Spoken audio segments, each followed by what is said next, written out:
할렐루야. 하나님께서 오늘도 우리에게 귀한 날 허락해 주셨습니다. 오늘은 2021년 6월 14일 월요일 새벽 시간입니다. 오늘도 주님의 크신 은혜가 새벽부터 오늘 하루 종일 함께 하시기를 주의 이름으로 축원합니다.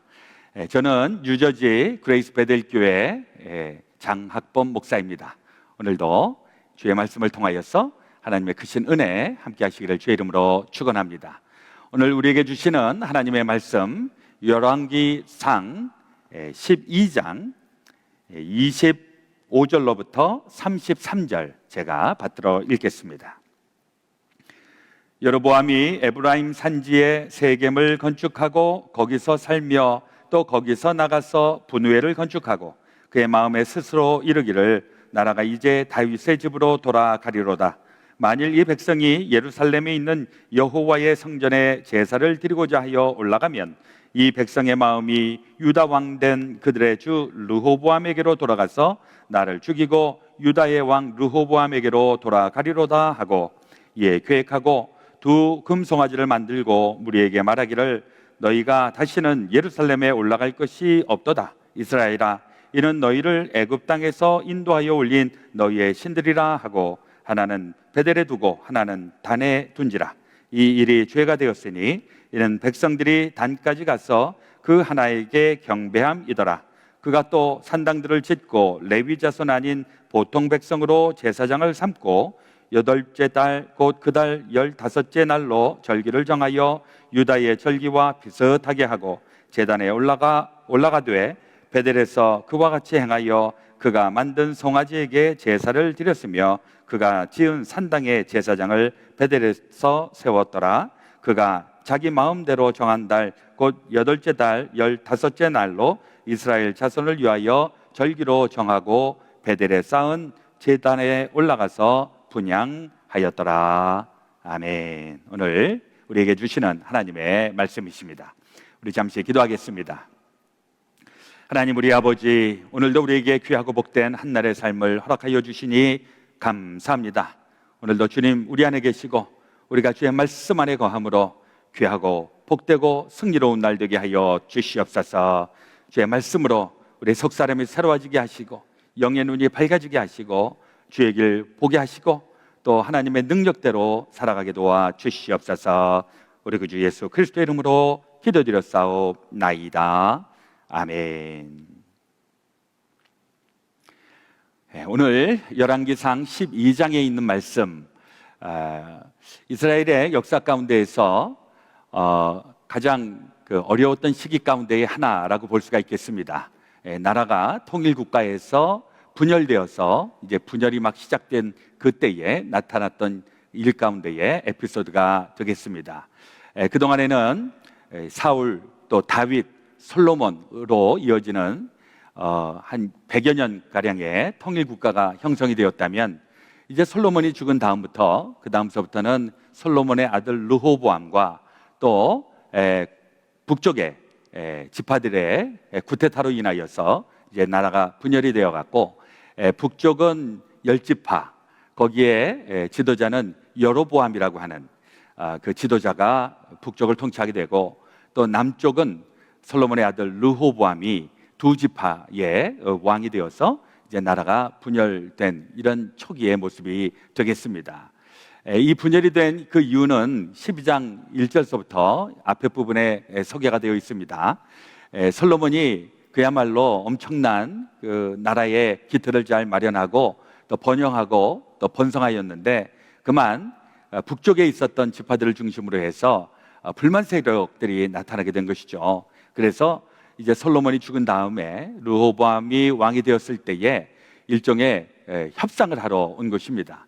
그래서 르호보암의 아버지 솔로몬 때에는 굉장히 강하게 백성들을 그렇게 돌봤고 또 다스렸었는데 이제는 좀 그 정치를 좀 풀어달라 이렇게 부탁은 했는데 르호보암이 거기에 대해서 그렇게 할 수 없다라고 얘기를 하면서 결국 나라가 갈라지게 되는 것입니다. 그리고 이제 북쪽에 이 여로보암은 에브라임 지파 출신으로서 북에 있는 10지파를 지금 다 아우르는 그런 지도자가 됩니다. 그리고 이제 남쪽에는 르호보암을 중심으로 해서 르호보암의 그 지파인 유다와 또 옆에 같이 있었던 베냐민 지파, 이 두 지파의 왕이 되어서 이제는 좀 분열되었으니까 분열된 여러 가지 문제점이 있으면서 이제 그 다음에 이제 부각되는 내용이 뭐냐 하니까 그 동안에는 예루살렘 성전이 있어서 모든 이스라엘 사람들이 예루살렘 성전에 와서 제사를 드리고 그랬었는데 이제 나라가 분열이 되다 보니까 예루살렘에 가는 일에 이제는 제한이 걸리기 시작되었다라고 하는 것이죠. 그래서 특별히 이제 북쪽 10지파의 입장에서는 예루살렘까지 내려오려면은 이 예루살렘은 유다와 그 유다 지파의 그 지경에 있었기 때문에 그 지파 그 예루살렘 안으로 들어오게 되면 여로보암이 생각하기에 이거 지금은 나라가 이렇게 분열이 되어서 우리는 북쪽을 지키고 있는데 혹 북쪽에 있는 이 백성들이 예루살렘에 가서 제사를 하다가 그만 나를 배반하고 르호보암에게 투항을 하고 항복을 해서 결국 내가 멸망당하고 내가 죽임을 당하는 것이 아니겠느냐, 이런 걱정을 하게 됩니다. 그 대목이 27절에 나오는데 제가 다시 한번 읽겠습니다. 26절부터 그의 마음에 스스로 이르기를, 여로보암이 그렇게 말하는 겁니다. 나라가 이제 다윗의 집으로 돌아가리로다. 만일 이 백성이 예루살렘에 있는 여호와의 성전에 제사를 드리고자 하여 올라가면 이 백성의 마음이 유다 왕된 그들의 주 르호보암에게로 돌아가서 나를 죽이고 유다의 왕 르호보암에게로 돌아가리로다. 이런 걱정을 하게 되었던 것입니다.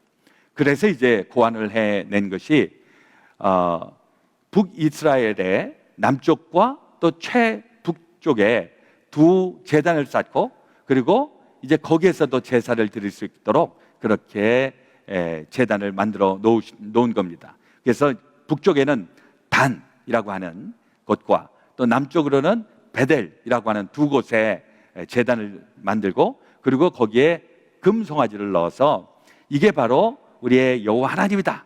그러니까 너희는 예루살렘 굳이 갈 필요 없다. 여기에다가 제사하고 여기에서 절을 하면 된다. 이렇게 하면서 나름대로 장치를 마련했던 것입니다.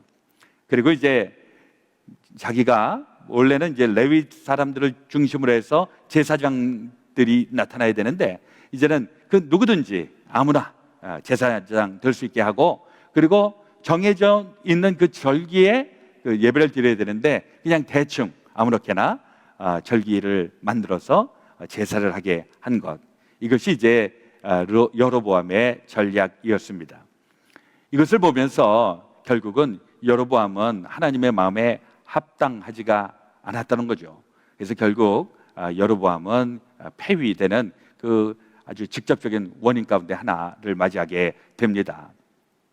한편으로 좀 생각을 해보면 지금 예루살렘에 갈 수가 없기 때문에 좀 편리하도록 우리 베델하고 또 단에다가 예배 처소를 만들어 놓고 거기서 예배 드리면 참 편리하겠다, 이런 생각을 한편으로 하게 될 것입니다. 여러분들 어떻게 생각하십니까?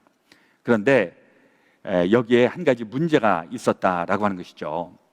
이 33절에 있는 말씀에 보니까 그가 자기 마음대로 정한 달 곧 8째 달 15째 날로, 여기에 자기 마음대로 정한, 요게 이제 우리에게는 문제가 된다는 것입니다. 사실 우리가 하나님 앞에 예배를 하고 또 하나님 앞에 기도하고 있다라고 하는 것은 내가 내 마음대로 정해서가 아니라 하나님께서 원하시는 것, 그것을 우리가 따르고 순종하면서 우리가 하나님을 믿고 그리고 신앙생활하고 있는 것인데, 지금 이 여로보암은 하나님의 뜻보다는 자기의 뜻, 내 생각, 이게 더 많이 있었던 것, 이것이 바로 여로보암의 믿음의 실패라고 하는 것입니다. 사실 어떻게 보면 예배 드리는 장소가 뭐 그게 문제가 되겠는가? 예수님도 요한복음 4장에서 사마리아 여인하고 이런저런 이야기를 하시다가 이 사마리아의 여인이 질문을 합니다. 도대체 우리가 어디에서 예배를 보아야 합니까? 우리 조상들은 그리심산에서 예배를 드리라고 하고 당신 유대 사람들은 예루살렘에서 예배를 드리라고 하는데 도대체 우리가 어디에서 예배를 봐야 합니까? 이렇게 물어보지 않습니까? 거기에 대해서 예수님께서 하시는 말씀이 이곳에서도 말고 저곳에서도 말라. 하나님께 예배할 때가 온다. 하나님께서 원하시는 것은 영과 진리로 예배하는 자를 하나님께서 찾으신다. 이렇게 말씀을 하셨습니다. 이게 무슨 얘기입니까? 장소는 그렇게 특별히 문제가 되지 않는다. 정말은 예배자의 태도가 중요하다. 그 얘기를 하고 있는 것입니다. 사실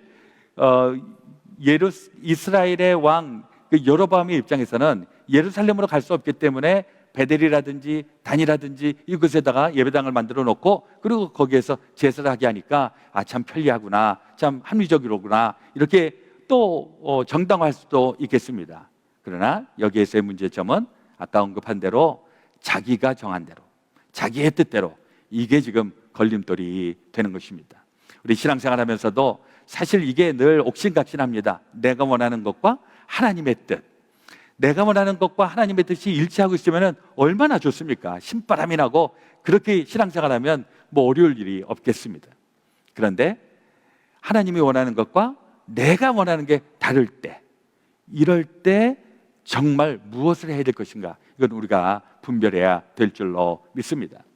우리 지난 1년 반 동안 이 코로나 바이러스로 인하여서 예배하는 일들에 대하여서 우리가 굉장히 제약이 있었고, 그래서 예배가 무엇인지를 우리 1년 반 동안 깊이 또 생각해보고 또 예배에 대한 그 정의를 우리가 다시 한번 새롭게 해 왔었습니다. 그래서 요즘은 예배당 안에서 예배를 못 드리니까 온라인으로도 예배를 하면서 온라인 예배가 굉장히 보편적이 되었습니다. 이제는 또 지역에 따라서 조금 다르겠지만은 예배에 이제 코로나 바이러스가 조금 이제 컨트롤이 되면서 이러면서 이제 예배당 안으로 들어와서 같이 예배를 드립시다라고 얘기를 하면서, 그러나 또 한편에서는 아직도 코로나 바이러스가 위험한데 이거 우리가 또 예배당에 모여서 예배드리다가 바이러스에 감염되면 이것도 어떻게 할 거냐. 하여튼 아직도 이 문제가 해결이 되고 있지 않은 것 같습니다. 어떤 사람은 온라인으로 예배를 보니까 예배 드리는 것 같지 않다, 이렇게 얘기하는 분들도 계십니다. 그러나 우리가 온라인으로 예배를 드리든 또 예배당 안에서 예배를 드리든 우리가 정말 하나님이 기뻐하시는 예배를 드리고 있는 예배자인가, 이것은 우리가 다시 한번 생각해 봐야 할 것입니다. 지난 1년 반 동안 우리가 그 훈련을 지금 하고 있는 것 같습니다. 그동안에는 예배당 안에서 그냥 자연스럽게 예배하는 것만 생각을 했었는데, 이제는 예배당이 아닌 곳에서 예배를 드려야 할 때가 있는데, 그게 바로 나의 편리를 위해서 예배를 드리는 것인지 아니면 하나님의 뜻을 우리가 추구하기 위하여서 예배를 드리고 있는 것인지, 이제 우리가 그 부분까지도 깊이 또 생각하고 판단해야 될 때가 온 것 같습니다. 이제 여러분들 어디에서 예배를 드리시든 온라인으로 예배를 드리시든 또 예배당 안에서 예배를 드리시든 하나님의 뜻, 내 뜻이 아닌 하나님의 뜻을 따라서 하나님의 영광을 위하여서 드려지는 예배와 또 귀한 예배자가 되어지시기를 예수 그리스도의 이름으로 축원합니다. 아멘. 기도하겠습니다. 하나님 우리 아버지, 오늘 열왕기상 12장에 있는 말씀을 통하여 여로보암의 그 예배 처소가 하나님의 뜻이 아닌 자기의 편리, 자기의 뜻을 따라서 지어진 그 예배라면 우리가 과연 어떻게 해야 할 것인가를 우리도 같이 생각해 보았습니다. 우리 신앙생활하는 것이 나의 기쁨, 나의 만족을 위한 것이 아닌 하나님의 뜻, 하나님의 영광을 드러내는 귀한 예배, 또 그러한 예배자 우리 모두 다 되게 하여 주시옵소서. 오늘 한 달의 삶을 통하여서도 우리의 기쁨보다는 하나님의 뜻을 추구하면서 하나님께서 베풀어 주시는 은혜와 복을 받는 귀한 날 되게 하여 주시옵소서. 우리 구주 예수 그리스도의 이름으로 기도드렸사옵나이다. 아멘.